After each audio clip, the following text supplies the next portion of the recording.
Half-Life is a series that holds a special place in gamers' G-feel-laden hearts. With the third installment only ever teased, then later somewhat revealed thanks to one of its lead writers, Half-Life has managed to go beyond the meme status on the internet, with people injecting Half-Life 3 confirmed comments every chance they get. Now that we've got a proper spin-off game in the form of a hit VR title, Half-Life Alyx, it's time to beat the decomposing horse one more time and discuss whether or not Half-Life could have a future and a potential sequel.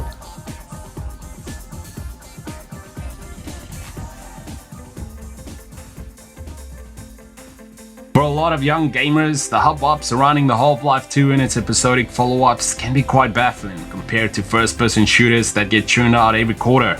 The beloved Valve title seemed almost dated in terms of both graphics and mechanics, so it's important to note that Half-Life 2 released in 2004 and in doing so, set the bar for a whole new generation of first-person games. Half-Life was the first series to tell its story exclusively through the eyes of its protagonist Gordon Freeman. The experience was so immersive because there was no cutscenes to speak of.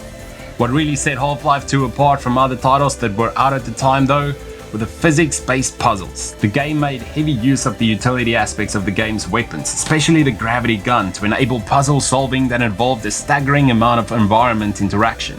Speaking of the gravity gun, that alone is what any Half-Life 2 fan won't shut up about, and for good reason. Imagine flinging radiators and other random objects at enemies to kill them instead of using bullets. It might sound like something right out of Jedi Academy game, but it was so perfectly executed and flawless in its implementation. Players spent countless hours trying to figure out how many different ways they could roam stomp the AI. A lot of that, however, is stuff that we can see a fair bit in a lot of games today. This could also be part of the reason we never got to see Half-Life 3. It's tough to even speculate where the series so heavily synonymous with innovation could go. One guess could be taken straight from Alyx VR. At the moment, the full immersion tech has yet to find its killer app or title that would have headsets flying off the shelves. Alyx has implemented some cool ideas on how to make a first-person shooter work in VR, so in some ways could be test bed for a full-blown Half-Life sequel. In terms of raw gameplay, a potential sequel could place more focus on mobility and gadgets and abilities.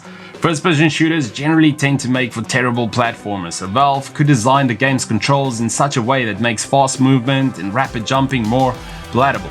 Games like Destiny make use of rudimentary skills like teleportation, while Titanfall is all about parkour-like movements. Half-Life could combine these aspects and create the ultimate first-person movement experience. Combined with some new weapons and gadgets, the game could elevate the mobility game to new heights. According to script leaked by one of Half-Life's lead writers, Gordon and Alyx set out to find a vessel that has some sort of teleportation tech.